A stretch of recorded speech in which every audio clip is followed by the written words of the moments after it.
To bring Alexis back from Glendale, Arizona right now, where she's covering the Super Bowl. We also have, and this busy market, it's not just the Super Bowl. You have to wait, by the way, a little while to this. I know it's throwing you off your game to have to talk about the market all day, and you were thinking you were talking about football.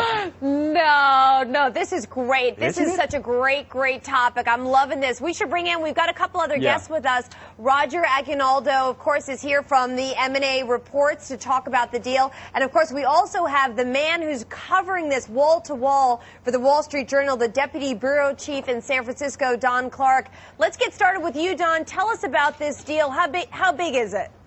Well, it's very big. It's probably the defining moment of Steve Ballmer's tenure as Microsoft Chief Executive Officer.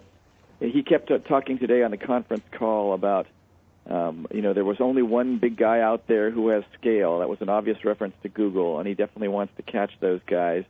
And obviously, time is of the essence. He sees Google consolidating its position, and he wants to get in the game, and he thinks the best way to do it is to have the Microsoft and Yahoo development teams working together. This is all about catching Google, isn't it, Roger? I mean, what did you make of it when you heard it this morning? Well, this is really two things here. One, it's a social community play, and it's a content play leading up to advertising revenue.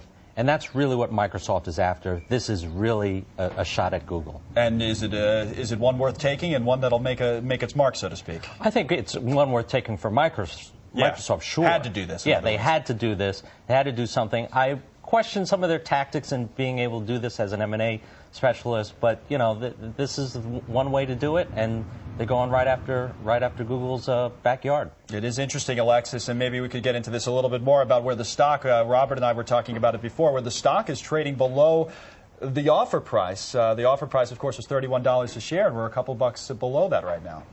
Yeah, I mean, Don, my expectation is I'd be shocked if Yahoo didn't agree to go through with this deal. But tell us, the markets are certainly giving it a slight discount to the 62% premium, or at least that's where it's trading right now.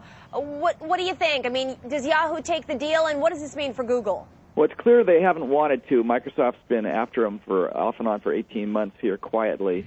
Microsoft wanted to go friendly. They didn't really want to do this hostile way, but Yahoo just wasn't going very fast. So clearly they're not eager about doing it.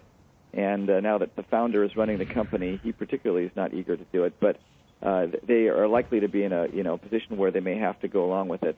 I was going to say, it's interesting, Don, from your point of view, and you guys covering this for the Journal. I mean, what are the one or two or three big questions that you want answered today that aren't answered in the Microsoft letter and the Yahoo, simple response that they gave? What's next, in other words? Well, I think that a lot of it has to do with sort of the world's reaction to it. Microsoft is a company that was, tied up in Washington, antitrust, Target.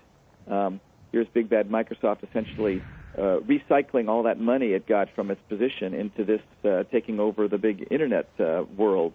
So I think there's going to be a lot of people very upset about this, and I don't, they were going to have to make it, a very credible legal argument to have any luck in slowing it down. But I think that's the big issue right now, is how the world reacts.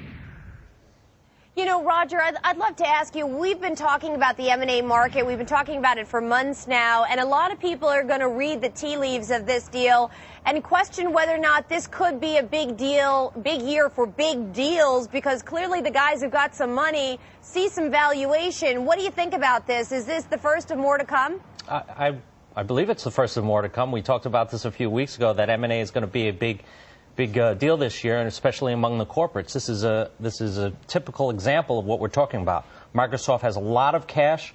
They're willing to do this deal. This is a deal that makes sense strategically, and they're going after them. You make a point, Roger, that I actually want to follow up on. You said Microsoft has a lot of cash. So Microsoft's in somewhat of a unique position here in being able to make a huge deal like this. Aren't other companies a little more strapped for cash, A, and B, having trouble getting the cash if they want to borrow it, whether it's private equity or whether it's corporate borrowers? I mean, is the market, in other words, as good as you make it out to be, or is this just a unique situation for a huge company like Microsoft? It's somewhat of a unique situation. $44 billion is a lot of money. Yeah. So you're not going to see a lot of financial players going after Yahoo at this level. Will you see strategic players? That remains to be seen. But this looks like something that Microsoft should be doing, and looks like they want to go out and do it. So, but the deal market overall, you think, is healthy. This is not a unique situation to the overall market. Yeah, overall, I think this is a healthy thing. Strategic buyers are going to get right back into this market, as we've all been talking about, as I've been talking about, because there's a lot of cash out there, and the financial players aren't going to be able to raise the money that they need to compete in these deals. You know, Alexis likes to hear that. Isn't that right, Alexis? This is one of your top 10 predictions. We know. You've told us enough. It is one of those top 10. Don, I'd like to bring you back in, because one of the things I found fascinating about this that you see Ballmer focusing on is advertising, internet advertising, talking about $40 billion going up to $80 billion, and the off-internet advertising right now, $150 billion market. How big is this a message to Madison Avenue, to the advertising community, and to the future of the internet and where those dollars get generated?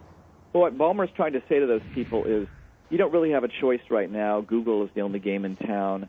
We need to get scale to make a credible alternative to Google. I'm not quite sure that's a clear way of putting it, since in a way they have three competitors now. They have Microsoft, Yahoo, and Google. And is this really increasing the competition to Google or not? I think that's a very arguable point, but I think that's the message to them. And for Microsoft, here's a company with a great current business, but a lot of the growth is out of software. It's in the internet, and Ballmer wants to get that growth. All right, guys. Well, we're going to have to leave it there. Don Clark, Roger Aguinaldo, and, of course, my colleague Connell. Great debate. Of course, we'll continue to cover this for months to come, but we love this kind of talk in the markets. Thanks, guys, for joining us.